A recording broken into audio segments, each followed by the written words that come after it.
Nouveau jour, nouvelle semaine, nouveau mois et une nouvelle année ainsi qu'une nouvelle thématique pour le compte des Renaissances. Mesdames, Messieurs, bonjour et bienvenue dans ce magazine des Renaissances, cette émission qui laisse place à la jeunesse où elle s'exprime en toute liberté. Aujourd'hui, il sera question du système éducatif numérique. Nous avons quelques invités déjà ici avec nous sur ces plateaux. C'est avec eux que nous allons devoir développer, analyser cette thématique et vous aurez des détails au cours de cette grande émission Renaissance qui laisse justement place à la jeunesse pour s'exprimer librement.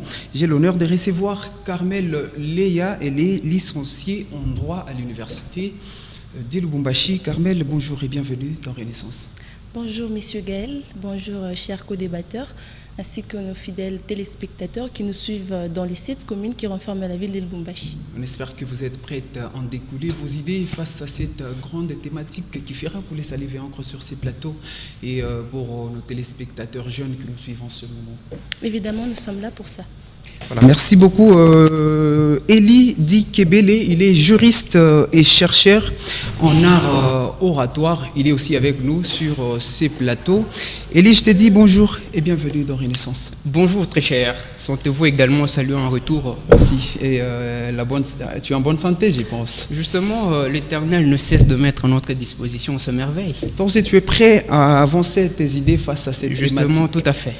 Tout à fait. Voilà, merci beaucoup. Nous aurons besoin de tout ce que tu vas avancer sur ces plateaux qui va enrichir en tout cas la mémoire de nous jeunes et de toutes les personnes qui nous suivent en ce moment. Justement. Voilà, Carmel Léa, je commence avec vous. C'est quoi un système éducatif numérique? Bien, merci beaucoup messieurs. Ce qu'il faut d'abord comprendre par rapport au système éducatif numérique, il y a une loi qui est bel et bien préétablie pour ces systèmes. Nous parlons de l'ordonnance loi numéro 023/10 du 13 mars 2013 portant code numérique.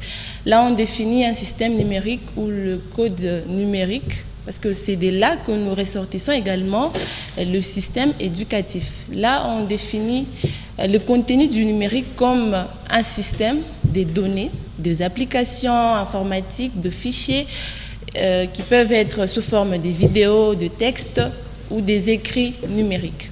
Alors, ce système est très important, c'est vrai, sur la nouvelle mondialisation. C'est de cette manière que nous la définissons au moins. Ok, merci beaucoup Carmel Léa. Tu partages l'avis Eli Dikebele de Carmel Léa Oui, par rapport à justement, ce qui concerne le système éducatif numérique. Justement, sur ce point, elle a relevé quelques concepts faisant preuve de définition du système ou du code numérique. Donc, point n'est besoin d'y rajouter parce que les éléments sont nécessaires. Voilà, merci beaucoup. La deuxième question, elle te concerne. C'est comment le numérique peut-il impacter la mentalité des apprenants? Ah, belle question. Merci d'ailleurs pour cette question. Elle est si savoureuse. Merci. D'emblée, allez-y comprendre que comment vous dites l'impact du numérique sur la mentalité des apprenants. Première de choses à relever, c'est que le système éducatif numérique permet à ce que l'apprenant ou l'élève en question ait une personnalisation dans l'apprentissage. C'est-à-dire, l'impact peut se relever à 2 niveaux. L'impact positif ainsi que négatif. Dans l'impact positif, il faut relever les points nécessaires, les points qui sont dans la positivité de cette même numérisation du système éducatif. Il faut voir comment l'utilisation de ces outils informatiques permet à l'élève de s'auto-former. Et aussi, l'impact négatif, c'est qu'on doit mettre en œuvre 2 situations qui ne peuvent pas mettre en considération l'enfant ou l'apprenant, l'élève en question ici, dans des conditions où il sera en même avec ces outils-là sur une pente glissante, c'est-à-dire la négative. Dans ce sens-là, je pense que c'est ça l'impact sur le plan positif ainsi que sur le plan négatif. Merci beaucoup. Carmel Léa, sur le plan positif, c'est quoi l'impact de la numérisation du système éducatif? Ok, sur le plan positif, je dirais premièrement d'abord la numérisation nous aide à une facilité la rapidité surtout, sur base des informations, les élèves ou soit les étudiants vis-à-vis de leurs professeurs. Et ça nous aide surtout à la rapidité. Mais sur le plan négatif, je dirais que ces systèmes nous mettent dans des entraves graves. Ces systèmes nous donnent de la paresse, c'est-à-dire les élèves ou les apprenants ne parviennent pas à reproduire de phrases personnelles, ils ne parviennent pas à reproduire des identités aussi personnelles, ils se réfèrent toujours à ce qui a été déjà écrit par les autres. Or, ce système, on l'a instauré, c'est pour les aider lorsque l'enseignant vous donne par exemple un devoir ou de recherche à faire, ça pourra vous aider dans ce sens. Mais le problème, c'est par rapport à l'usage ou l'utilisation, les apprenants. Sur le plan négatif, je dirais que c'est presque à 90% ou à 70%, disons. À 20% quand même, ça nous aide sur le plan positif, mais à 90% ou 70% négativement, ce système vient entraver la manière de l'usage. Est-ce que pour nous, ces systèmes éducatifs numériques pour la République démocratique du Congo, ce système est-il important? Oui, vu la réalité des choses, parce qu'il faut d'abord savoir la RDC est située dans quelle catégorisation de classes de pays au fait qui sont évolués. Ce qui est vrai, nous savons très bien que la République démocratique du Congo n'est pas un pays qui est évolué. C'est un pays qui est sous-développé. Alors, nous avions instauré ce système avec rapidité. Nous avions voulu opter ce système tout en n'ayant pas prêt. Nous ne savons pas de quoi il s'agit au fait. Nous voulons tout copier de ce qui est de l'Europe. Non. Il faut savoir, lorsqu'on instaure un système, est-ce réellement, vu la réalité des choses, est-ce que tout élève a son ordinateur? Est-ce que tout élève a son Wi-Fi? Non. On doit savoir.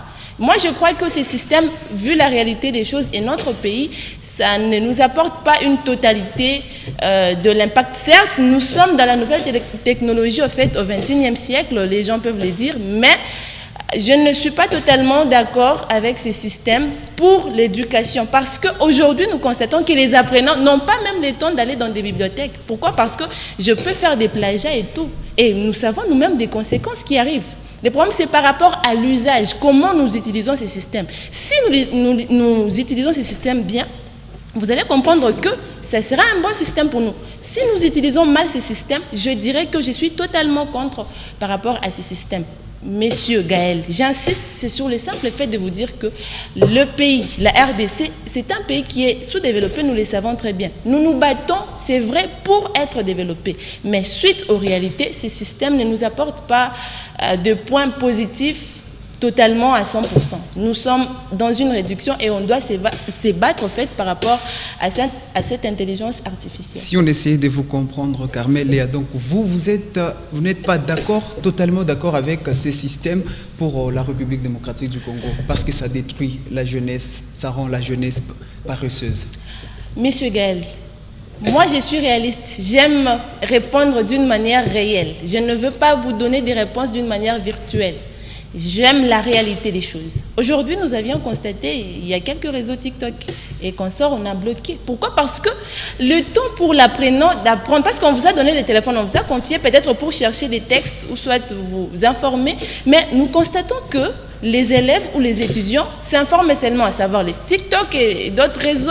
Nous savons, ce sont des distractions. Mais pour moi, j'ai dit par rapport à l'usage. C'est un bon système, je ne refuse pas. Le problème, c'est par rapport à l'usage. L'usage n'est pas bon. Vous voyez, la manière dont nous utilisons, ce n'est pas un bon usage pour nous. Maintenant, qu'est-ce qu'il faut pour qu'il y ait un bon usage de cette numérisation du système éducatif ici en RDC? Qu'est-ce qu'il nous faut? Oui. Premièrement, d'abord, ce qu'il faut réellement par rapport à l'usage, il faut comprendre d'abord que ce système nous a été instauré, c'est pour savoir les informations que nos précédents nous ont laissées, par exemple, sur le net et tout. Et nous également, nous sommes obligés de rédiger pour laisser aussi des informations sur Internet. Mais par rapport à l'usage, nous avions constaté que nous n'avons pas le temps de rédiger pour lancer aussi sur des sites, mais nous avions le temps de recopier. Moi, je demanderais à la jeunesse, aux élèves aussi qui nous suivent de partout, d'avoir le temps aussi de faire une prise de conscience, de travailler sur soi. Parce que si nous travaillons sur soi, nous allons faire de bonne manière un bon usage aussi. Merci Carmel Léa. Pour elle, d'un côté, elle n'est pas d'accord avec ces systèmes éducatifs numériques ici dans notre pays, la République démocratique du Congo. Pour vous, Elie Dikebele, vous avez rajouté par rapport à ce qu'elle vient d'avancer. Justement, merci. Vous êtes d'abord, d'emblée des jeux, vous êtes d'accord avec ces systèmes pour notre pays? Je crois qu'il sera pour. Je serai à double volet, même si... déjà, elle a entamé en donnant ma position. Ok, c'est quoi déjà votre position? Pourquoi? Parce qu'il est vrai que nous faisons face à une situation pandoresque, c'est-à-dire une situation pleine de difficultés.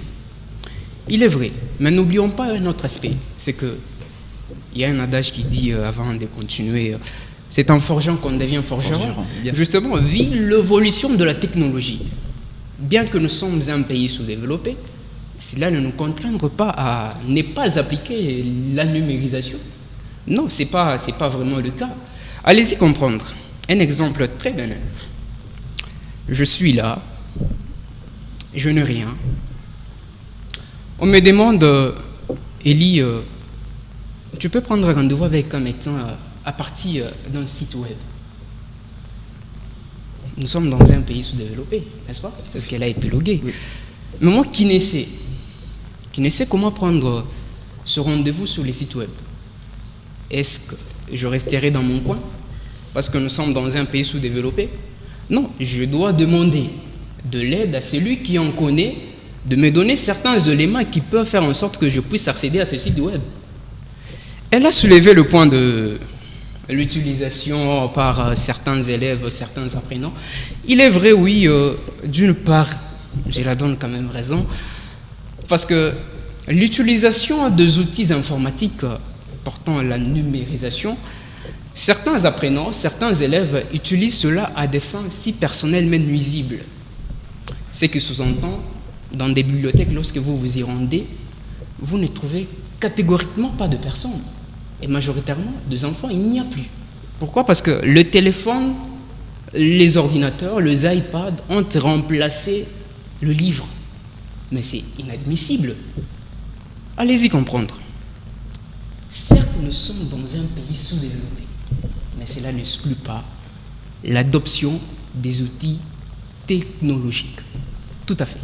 Voilà, ici, nous savons que dans plusieurs pays, notamment la France, l'Allemagne, l'Angleterre et aux États-Unis, ils ont déjà adopté ces systèmes parce que ça s'est fait déjà presque chaque année. Maintenant, pour nous, ici en RDC, qu'est-ce qu'il nous faut, qu'est-ce qui nous manque pour vulgariser ces systèmes éducatifs numériques ici en RDC et puis inculquer des bonnes manières à la jeunesse pour en faire un bon usage? D'accord. Qu'est-ce qui manque concrètement? Allez-y comprendre que nous sommes face à la volonté. Le monde d'aujourd'hui ne se réfère pas à la RDC. Donc la RDC doit se référer au monde. Okay. Tout à fait. Ce qui voudrait dire, certes nous sommes dans un pays sous-développé, je l'ai évoqué tantôt. Ce qui manque, c'est la volonté de mettre à la disposition de ceux qui sont censés utiliser cela. Ceux qui sont censés user même cela. Allez-y comprendre que lorsque nous mettons ce genre d'outils à de fins très appropriées et à de personnes susceptibles de les utiliser de manière très correcte, je pense que ça sera bonne mine que de rester dans un système où on s'est dit nous sommes dans un pays sous-développé, donc l'on ne peut aucunement prétendre faire preuve du système du numérique. Non, quel que soit l'état, que ce soit sociologique, économique et judiciaire de la RDC, les outils technologiques doivent avoir leur place. Ok, Carmel Léa, il y avait des initiatives qui ont été prises ça et là, ici en République démocratique du Congo, au moment où Covid-19 était en train de ravager presque tout le monde entier. Et aujourd'hui, c'est quoi? Est-ce que ces systèmes étaient bel et bien matérialisés ici en RDC? Est-ce que dans des universités, dans des écoles, les élèves et les étudiants étaient en face de ces systèmes éducatifs numériques? Parce qu'il a été dit que les élèves et les étudiants doivent rester à la maison et suivre les cours à travers la numérisation, à travers l'Internet, à travers les outils informatiques. Et est-ce que cela était bel et bien accompli? Ok, à l'époque du Covid-19, il y a certains professeurs dans certaines écoles, ils ont respecté ces systèmes par rapport à la matérialisation, ils ont respecté et d'autres non. Quelques personnes ont respecté, c'est-à-dire ils étaient à la maison, les élèves, et le professeur envoyait des cours, peut-être via WhatsApp, Facebook et tout, ils discutaient ensemble. C'est vraiment, nous avons aimé, c'était une bonne chose, mais ça a aussi des conséquences pour les autres. Ils disaient, nous ne sommes pas pour totalement. Ils ont organisé des séances, par exemple, dans une classe où il y a 60 élèves, on va les subdiviser, par exemple, en groupe de 6. Les autres viennent le lundi, les autres mardi, pour quand même étudier. Moi, je suis pour totalement avec l'enseignement face à face, c'est-à-dire l'enseignant encadre ses élèves en présentiel. Là, c'est vraiment important. Oui. Parce que quand vous encadrez votre élève en présentiel, vous savez comment l'évaluer. Maintenant, quand nous ne sommes pas face à face ou en présentiel, ce sera vraiment impossible. Ce sera quasiment impossible. Il y aura peut-être un problème de connexion. Comment je peux vous répondre? Comment je peux poser ma question? Moi, je suis en train d'encourager surtout par rapport à la culture. Par rapport à notre culture, nous devons développer nos cultures. C'est vrai, M. Eli a évoqué la question de dire que notre pays est sous-développé. Il a quand même donné même la réponse, parmi mes réponses, il a quand même encouragé mes réponses, il a quand même appuyé. Comment? Moi, je vous ai dit que la RDC est un pays qui est sous-développé, c'est vrai. Les Européens, ils sont développés. Nous ne sommes même pas un pays qui est en voie de développement, non, sous. Qu'est-ce qu'il faut faire pour que nous soyons développés? Ce n'est pas seulement opter les systèmes numériques. Ce n'est pas seulement prendre l'éducation numérique ou les systèmes, par exemple, la LMD aujourd'hui, nous voyons ces systèmes, les autres sont pour et les autres sont contre. Il y a des débats qui se posent sur base de ça. La RDC doit savoir que nous sommes encore petits par rapport à d'autres choses. Nous devons travailler sur nous-mêmes. Messieurs, aujourd'hui, nous avons le droit. Vous savez, vous-même, si vous faites usage au droit intellectuel de la personne, cette personne peut vous poursuivre lorsque vous prenez des textes qui ne vous appartiennent pas. Je suis à mesure de vous poursuivre. Pourquoi? Parce que c'est mon droit. Aujourd'hui, messieurs, par rapport au Covid-19, nous avions constaté que les autres n'étaient pas pour et les autres étaient pour. Moi, j'aimerais encourager les professeurs qui organisaient des séances de formation avec les élèves en présentiel. Mais, vu la matérialisation, il y a certaines qui répondaient positivement et d'autres négativement. Et Gloire, plutôt, Eli Dikebele, oui. Pour vous, c'est quoi l'impact du numérique sur le système ou la méthodologie, la manière dont l'enseignement s'est dispensé avant et actuellement? Est-ce que ça a de l'impact traditionnellement, mais aussi comme nous sommes face au numérique actuellement? Oui, je trouve qu'il y a de l'impact. De l'impact, pourquoi? Parce que de manière traditionnelle, il y avait ce feedback physique. C'est-à-dire, le prof est devant, il enseigne, et après, il se doit de se donner de la part de ses élèves ce qu'il vient de leur apprendre, de manière physique et en classe même. Voilà l'impact du numérique qui est venu donner cette contextualisation, voilà j'y arrive, de cette feedback à distance. Au lieu que ce soit présentiel, c'est devenu à distance, dans la mesure où le professeur ou l'enseignant n'a pas tellement le monopole de contrôle sur son apprenant. Ce qui voudrait dire que l'apprenant, l'élève, se trouve dans une situation de libertinage.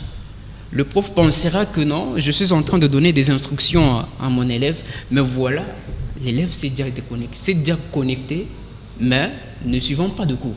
Et voilà l'impact tellement négatif que la numérisation est venue apporter, c'est-à-dire donner plus de chance, plus d'action aux outils numériques qu'à la personne physique elle-même. Dans ce sens-là, je pense que la numérisation doit être pas, non pas adoptée, mais voilà, la numérisation doit être bien orientée. Et l'engagement des élèves doit être une primordialité, parce que c'est leur éducation qui en dépend et non pas celle du professeur. Et, Carmel, comment l'apprentissage en ligne peut-il modifier les rôles traditionnels des apprenants, mais aussi des enseignants? Oui, je vous ai dit encore que vous m'aviez posé la question. Oui, de savoir comment l'apprentissage en ligne. Oui, par rapport à la modification, voilà. Oui. L'apprentissage, en tout cas, en ligne, modifie beaucoup de choses. C'est qui est vrai. Ça modifie beaucoup de choses. Traditionnellement, ça modifie quoi qui était avant et qui n'est plus? Oui, je vais prendre d'abord avec l'exemple. Avec les élèves, nous commençons d'abord à l'école. On vous donne un devoir à faire. Allez-y, cherchez des personnes qui ont écrit des romans tels. L'élève n'a pas le temps d'aller à la bibliothèque pour chercher des personnes qui ont écrit des romans X ou Y, mais ils partent déjà auprès des informaticiens et ils disent « Ah, messieurs, j'ai 10 000 francs, vous pouvez m'aider rapidement à donner des auteurs et tout. » Et l'informaticien, inconscient qu'il est peut-être, excusez-moi pour le terme, quand il a vu ces 10 000 francs, directement, petit, Zoua, il donne directement à cet enfant. Et l'enfant n'a même pas le temps, premièrement, d'abord de lire. Et directement, il dépose auprès de son enseignant. Ça, c'est la première des choses. Au niveau d'abord de l'école primaire ou secondaire, j'y arrive. À l'école, aux universités, au fait. Dans nos universités, nous avions constaté que, nous prenons d'abord le cas de mémoire, TP et autres, les élèves ou les étudiants, ils n'ont pas le temps de faire des recherches sur des TP, ils n'ont pas le temps de faire des recherches sur leur mémoire. Imaginez un mémoire qui est plagié. Des TP, vous déposez même un TP qui peut prendre même, qui est volumineux peut-être 14 pages ou 15. Les 14 pages, l'étudiant est incapable de vous expliquer même c'est quoi en fait l'introduction de votre travail. L'étudiant est incapable. Suite à quoi? À la numérisation. Nous ne savons pas comment utiliser cette application en fait, la numérisation. Nous avions voulu parce que nous voulons aussi se conformer à ce que les autres font. Non, il faut se poser des questions. Si eux ont opté ce système, ils ont opté pour ce système, est-ce que c'est sur base de l'usage? Il faut tout savoir. Lorsqu'on prend un programme, soit nous prenons par exemple une loi, lorsque par exemple l'Assemblée provinciale, soit ici à l'Assemblée provinciale, on nous propose des lois et tout, il y a cette procédure qu'on appelle, vous connaissez d'ailleurs, la promulgation, on doit passer par l'étape de l'analyse. C'est comme avec le système numérique. Vous n'allez pas venir avec un système, vous nous imposez, tant que vous êtes également ignorant de ce système. Vous oubliez que ça va détruire la nouvelle génération. Il faut penser à la génération. Lorsque nous oublions nos coutumes, lorsque nous oublions nos usages, nous allons perdre la génération. Il nous a dit, nous avions constaté dans des bibliothèques, pour trouver des jeunes, messieurs Gaël, c'est difficile de voir 10 jeunes par jour qui viennent dans des bibliothèques pour lire. Je vous dis et je vous rassure que lire, c'est un adage, nous le connaissons très bien, lire des livres. Okay. Vous comprenez au moins. Lire des livres, c'est qui est vrai. Mais les jeunes, suite à la numérisation, ils n'ont pas le temps de lire, ils ont le temps de faire des plagiats, ils ont le temps de se faire une image virtuelle. Or, réellement, ça va vous rattraper tôt ou tard. Et nous avons constaté nous-mêmes les conséquences qui arrivent avec nos autorités. J'en passe, je ne peux pas citer le nom, nous nous abstenons, mais nous avions vu des conséquences. Alors, ne faites pas ce genre de choses pour mettre dans un piège les jeunes qui veulent devenir aussi grands ou à devenir aussi meilleurs. Vous voulez les mettre dans... Moi, je peux dire que les personnes qui optent pour ce système, ils veulent détruire la génération. Moi, je suis pour, pas à 100%, mais à 20% pour ce système. Pourquoi? Parce qu'ils ne nous ont pas donné les modalités d'usage. C'est sur base de ça. Et vous savez très bien qu'un Congolais est inconscient lorsque vous lui donnez la facilité. Parce que ce système vient nous favoriser. Et lorsque je me retrouve devant la facilité, je suis totalement libre. Okay, merci beaucoup Carmel. Et à faute de temps, nous sommes obligés de nous arrêter là. En quelques mots, en termes de conclusion, qu'est-ce que tu dis à la jeunesse qui nous suit? En quelques mots, je dirais à la jeunesse premièrement d'abord de commencer à lire.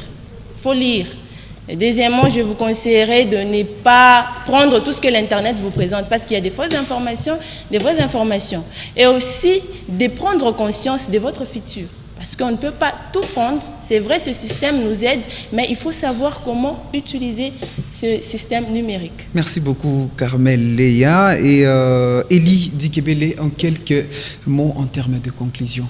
En termes de conclusion, que la jeunesse comprenne une chose, c'est que certes, la numérisation est adoptée, mais cela n'exclut pas le support papier, c'est-à-dire de livres. Le livre ouvre l'esprit et le livre, en lisant trop, vous n'allez pas vous perdre. Alors, tâchez de vous les adapter qu'en lisant. Merci beaucoup, Elie Dikebele et Carmel Léa, d'avoir répondu à notre invitation. C'est à nous de vous remercier. On espère vous revoir très prochainement sur ces plateaux pour parler peut-être d'une autre thématique. Merci. Merci, monsieur. Voilà, il a été question aujourd'hui du système éducatif numérique. Vous avez entendu les arguments qui ont été avancés sur ces plateaux par les invités. 25 minutes ont suffi pour nous et les invités de vous parler sur cette thématique qui a fait couler salive et encre sur ces plateaux. Vous êtes jeunes, cette émission vous concerne. Vous avez besoin, vous aussi, de passer dans cette émission, passer dans nos installations et nous allons devoir vous servir et vous recevoir.